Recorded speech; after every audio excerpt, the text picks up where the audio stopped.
ओम नमः। मेरे रोम रोम में बसने वाले राम, मैं तुझको ढूंढूं कहाँ। तू छुपा है कहाँ, मैं तुझे ढूंढता हूँ यहाँ। चलो कहानी साझा करें राम प्रसाद की।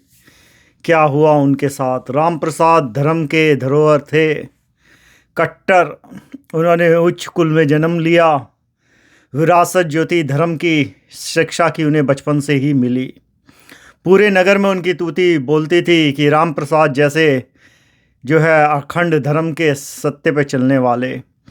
समय का पहिया घूमा। राम प्रसाद, महामारी का टाइम चल रहा था, बीमार हो गए।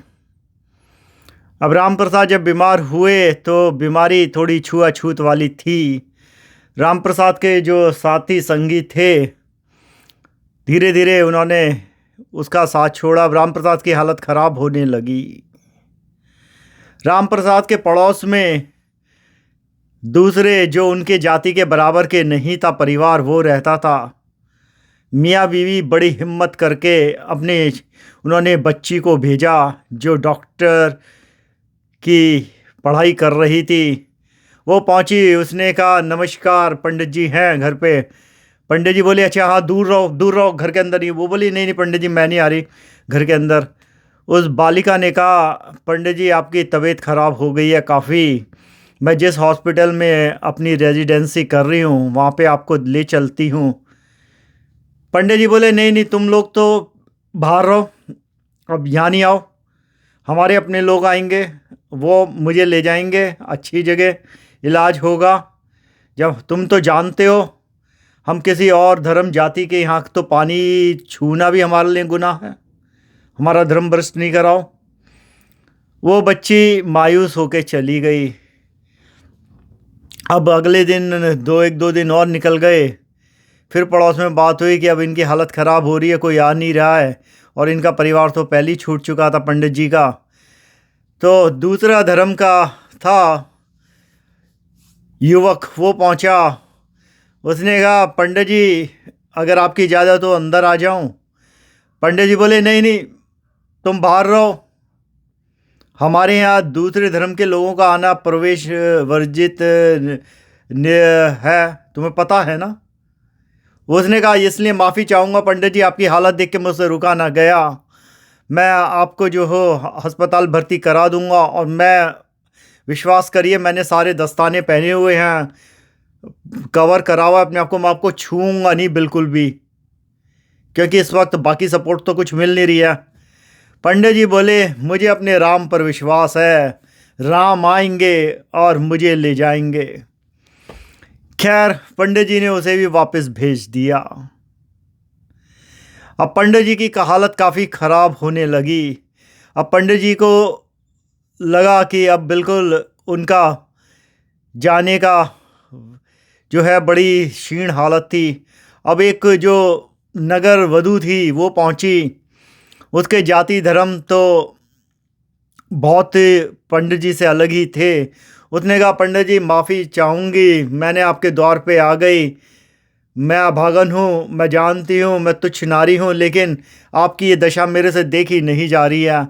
मैं आपको अस्पताल में भर्ती करा देती हूँ, आप मेरे साथ चलिए, दवाई गोली लाई हूँ, ये फल फ्रूट लाई हूँ। पंडित जी ने कहा तेरी हिम्मत कैसे हो गई यहाँ आने की, और ये सारे ले जाओ तुम खाने को, राम आएंगे और बचाएंगे। खैर उसी शाम को पंडित जी का आखिर बुलावा आ गया। पंडित जी ने अब खड़े थे राम और शिव, उनसे पूछा, बोला शिव ये क्या हो गया, मैंने जवानी बचपन सब कुछ तेरी आराधना की, ऐसा कोई दिन ना था जिस दिन मैंने ओम नमः शिवाय हरे रामा कृष्णा ना बोला हो, ऐसा कोई सोमवार नहीं था जिस दिन मैंने शिवलिंग पे जल ना चढ़ाया, और मेरे साथ इस तरीके का व्यवहार। राम किशन शिव तीनों ही खड़े थे। राम बोले पंडित जी यहीं तो चूक गए। सबसे पहले जो बालिका दूसरी जाति की थी वो तुम्हारे घर आई, वो मैं था। तुम अपने प्रभु को ना समझ पाए, कहते थे रोम रोम में बसने वाले राम। अब उधर से बांसुरी की आवाज़ बजी और किशन मुस्कुराए। बोले जो पड़ोसी था तुम्हारे दूसरे धर्म का वो तो मैं था। मेरे लिए तो सब बराबर है। तुम मेरा गीता का ज्ञान भूल गए पंडित। मैंने क्या कहा, मैं सब में वास करता हूँ, हर जीव में। अब भोले बाबा का तो कहना ही क्या। भोले बाबा बोले, एक तो इतनी खूबसूरत मैं नर्तकी बन के आया पंडित, तुम तब भी ना पहचान पाए, और तुमने तो मेरे लाए हुए फल भी फेंक दिए। अब ये मत कहना कि हम आए नहीं, हम तो हर किसी में बसते हैं। हम तो प्रेम के बुके, जो हमें प्रेम से बुलाए हम तो हर किसी के घर चले जाते हैं। ये तो जाति धर्म तो तुमने बनाए हैं पंडित, वरना राम किशन शिव को क्या लेना इनसे।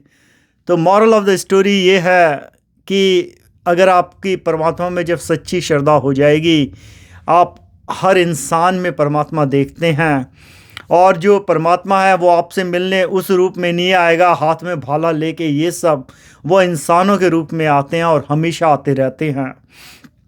अगर विश्वास ना उठा के देखें, लोगों की हादसों में मदद करने वाले लोग आके मदद करके चले जाते हैं। ओम।